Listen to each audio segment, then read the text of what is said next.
Off the bat, two Make-A-Wish sitting in the hospital chatting about how they're probably gonna die and shit. Real heartwarming stuff. Then, mid-convo, Milo actually starts dying. And for those of you who forgot, Milo is Morbius's best friend. Anyway, young Morbius sees his boy about to clock out early. So he morbs the machine back to life with a Morbius spring. Dr. Emil finds out Morbius rebooted a highly technical medical machine with a fucking spring and sends his ass to Harvard to learn more and shit. Meanwhile, Milo, his best friend, gets left behind at the hospital and somehow ends up getting jumped on the street. And side note, why the fuck is that even a thing? I get it, bullying exists, cool, but nobody's out here randomly jumping a cripple kid. This feels like one of those fake-ass Disney Channel high school scenes where some nerd gets stuffed in a locker. When I was in high school, the only thing getting stuffed in lockers was condoms, weed, and my will to live. Anyway, Morbius graduates school and shit, and now he's a doctor or whatever. That's where we meet his lab partner, Martine Bancroft, and I'm not gonna lie, you wanna talk top 10 best-looking actresses, argue with your mom, but she's on that list. Then I did some research and found out she's dating fucking Aquaman, so yeah, competition is heavy. Fast forward, Morbius and my wife for talking in the lab, and he's trying to cook up a cure using bat DNA to fix his little body situation. He's got bats locked up in a dome like Arkham Zoo, and one of them is straight up crucified. Bro pulls out its nutsack or whatever and starts doing some other science shit. Then for no reason, he grabs a Stuart Little looking rat and injects it with whatever the hell that was. Against its will, that rat starts tweaking and twitching like it snorted that Hunter Biden good stuff and dies. Just kidding, because next scene, the rat must have pulled a Milo and hit a reboot van, because when they looked into the lab, the rat was still alive.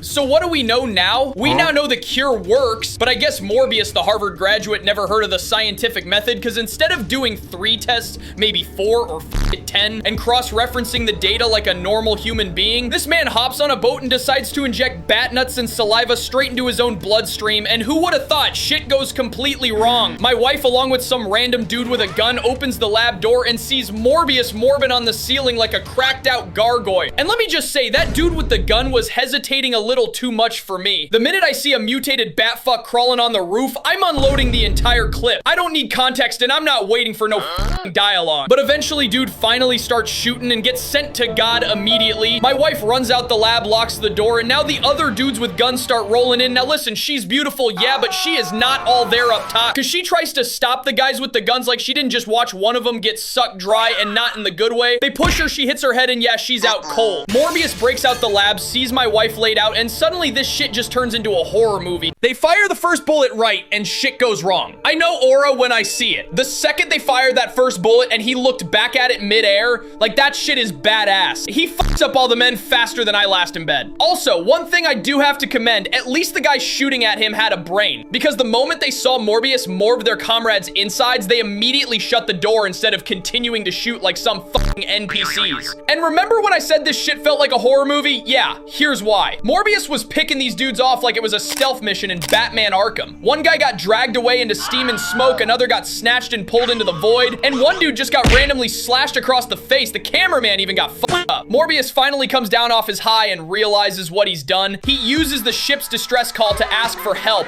then jumps overboard to escape. Morbius runs back to his lab, and dude is losing it. He grabs one of those blood packets from the cooler, chugs it, and suddenly gets a power up like he just dry scooped GNC creatine laced with meth. I mean, just look at this shit. Bro's doing tests on himself, jumping off walls, flipping, hanging on bars and shit. He went a long way from looking like Eugenia Cooney to Spider-Man off that good shit. Also, this is hands down my favorite part of the movie. Dude uses his echo ear thing, opens his eyes like he just unlocked Ultra Instinct, and that's when it hits. It's Morbin time. Like, this is the exact moment the legendary meme was born.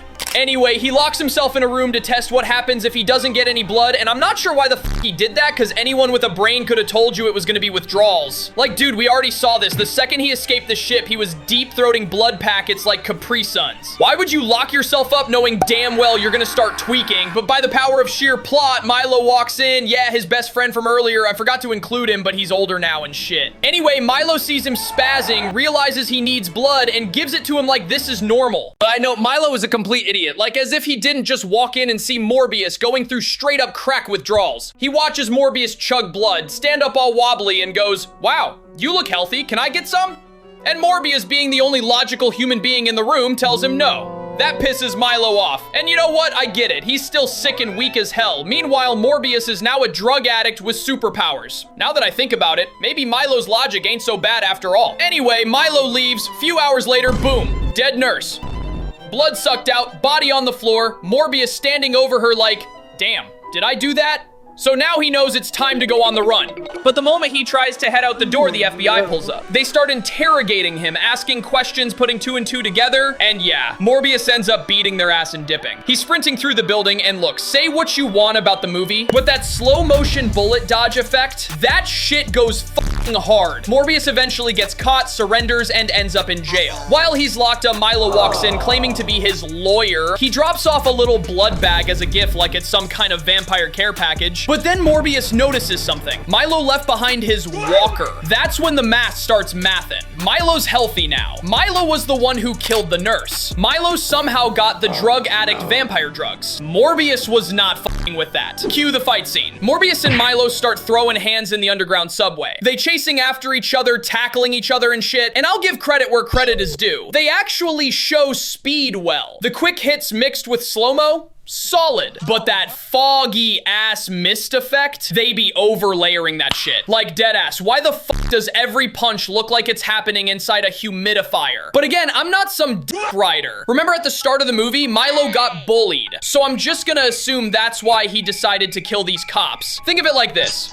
Kid gets bullied in school. Next thing you know, he's out here moving like one of those school executioners, if you know what I mean. So hey, I'm trying to give credit where credit's due, assuming he's not just some mindless villain on demon time for no reason. Anyway, Morbius randomly unlocks flight powers, takes off, and escapes. Cut to the next scene. Morbius is at a dinner table with my wife. Yeah, she's all healthy now. Anyway, they're chatting, catching up, whatever. Morbius gives her the rundown. Milo's also off that crap. And yeah, he's already murked like 5 cops and a nurse, so yeah, shit's going swell. Mid-convo, Morbius overhears some thugs talking about a lab nearby, so he heads over there, breaks one dude's hand like a glow stick, and the other one runs for his life. Morbius takes over the lab like it's his now. Meanwhile, Milo's back at his house, fucking dancing, but once again, Milo's logic ain't wrong. I said it once, I'll say it again. If I was crippled my whole life and someone handed me a drug that gave me the ability to jump a city block, even if I'm cracked out of my mind, I'm snorting that shit. Milo's got a death body count of like 6, and he's out here hitting a shit talk dance. And honestly, it's completely justified. Argue with a rock. But shit ain't all sweet, because in the very next scene, Milo somehow finds my wife back at the old lab. He was looking for Morbius, but now he realizes she's involved, she knows where he's hiding, and more importantly, he knows Morbius actually gives a damn about her. And that suspicion, yeah, it solidified even more when Morbius started making out with her on the rooftop. Milo's goofy ass is just posted across the street staring, and the whole setup, peak comedy. Bro is just standing there alone behind a gate, looking like he just got emotionally cucked. And just look at this face, the tilted head, the side smirk. His face is literally the embodiment of the phrase, the audacity. And he took that to heart, because a few scenes later, he finds her, presses his thumbnail into her throat, and her soul uninstalled. So yeah, she's dead. A few minutes later, Morbius finds her, and he can't help himself, gives her the forbidden hickey. So yeah, now she's completely Milo shows up, and that's when the final fight kicks off. Side note, look at how this shit starts. Tell me this don't look like it came straight out of a video game cutscene with a quick time event. Matter of fact, I'll just add the effect for you. You be the judge.